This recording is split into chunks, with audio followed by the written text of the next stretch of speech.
Qual o seu nome? Maiara. Como é que era a sua vida? Como é que você chegou aqui? E como é que está a sua vida hoje? Eu, na verdade, cresci na igreja.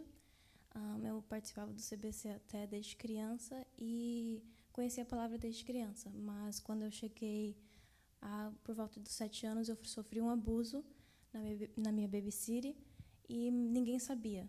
Mas eu cresci com essa raiva, esse medo, e foi assim que eu comecei a ter muita raiva dos meus pais. Brigava com minha mãe desde criança. Com 10 anos, brigava com ela, batia nas paredes, e ela não entendia por que eu tinha tanta raiva.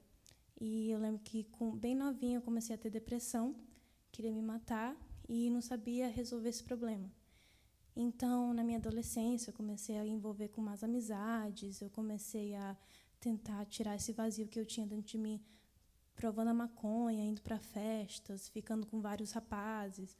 E mesmo com tudo isso, nada preenchia. E eu, mesmo assim, na igreja. E todo mundo que me via não sabia o que eu estava passando dentro de mim. E eu parecia uma pessoa feliz, eu estava sempre sorrindo, fazendo piadas, mas ninguém sabia se fazia essa tristeza que eu tinha. Não conseguia dormir. E minha mãe sempre perguntava: Mara, por que você tem tanta raiva? Por que você tem tanta raiva da gente? Eu tinha ódio do meu pai. Eu lembro que eu brigava com ele, eu não conseguia ver ele na minha frente, que minha mãe falava: parece que você quer matar o seu pai.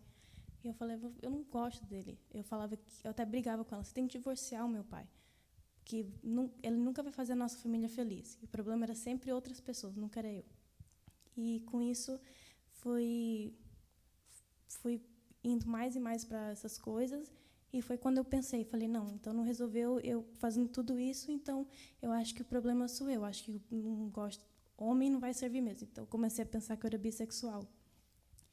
E comecei a pensar que eu gostava de mulheres, porque eu falei: não, então um homem não vai... Homem sempre decepcionou. Então foi isso que eu comecei a pensar. E eu lembro que eu não acreditava mais em Deus, porque eu falei: não, eu conheço o que eles falam, mas nada resolve, Deus não existe na minha vida. E eu lembro que, com tudo isso que eu tentei fazer, nada resolvia, e eu ficava frustrada. Eu falei: tem alguma coisa errada comigo, que todo mundo está feliz, mas eu não estou.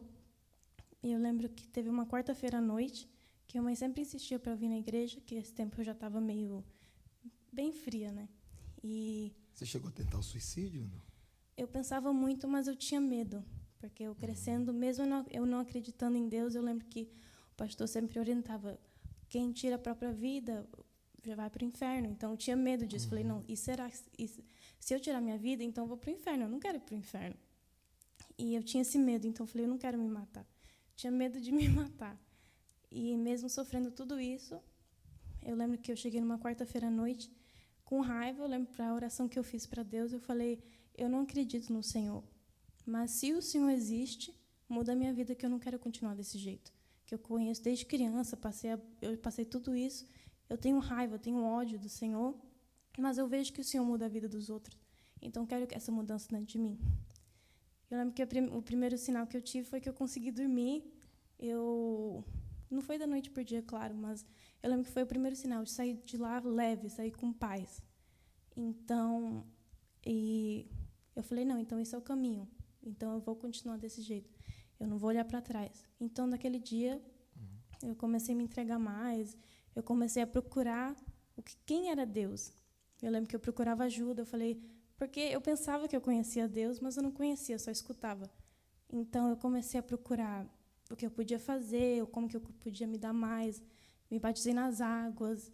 E dali adiante, eu lembro que foi até no jejum de Daniel que eu me entreguei. Eu falei: Deus, eu quero receber o teu Espírito. E naquele jejum de Daniel, eu lembro que eu recebi o Espírito de Deus, e hoje eu sou outra Maiara. Hoje você tem pensamentos de suicídio? Não, senhor, hoje eu sou completamente feliz. Eu e minha mãe se dão muito bem, não tenho mais ódio dentro de mim. Se dá bem com seu pai? Sim, senhor. Mudou tudo? Tudo mudou. Que Deus abençoe ainda mais. Amém.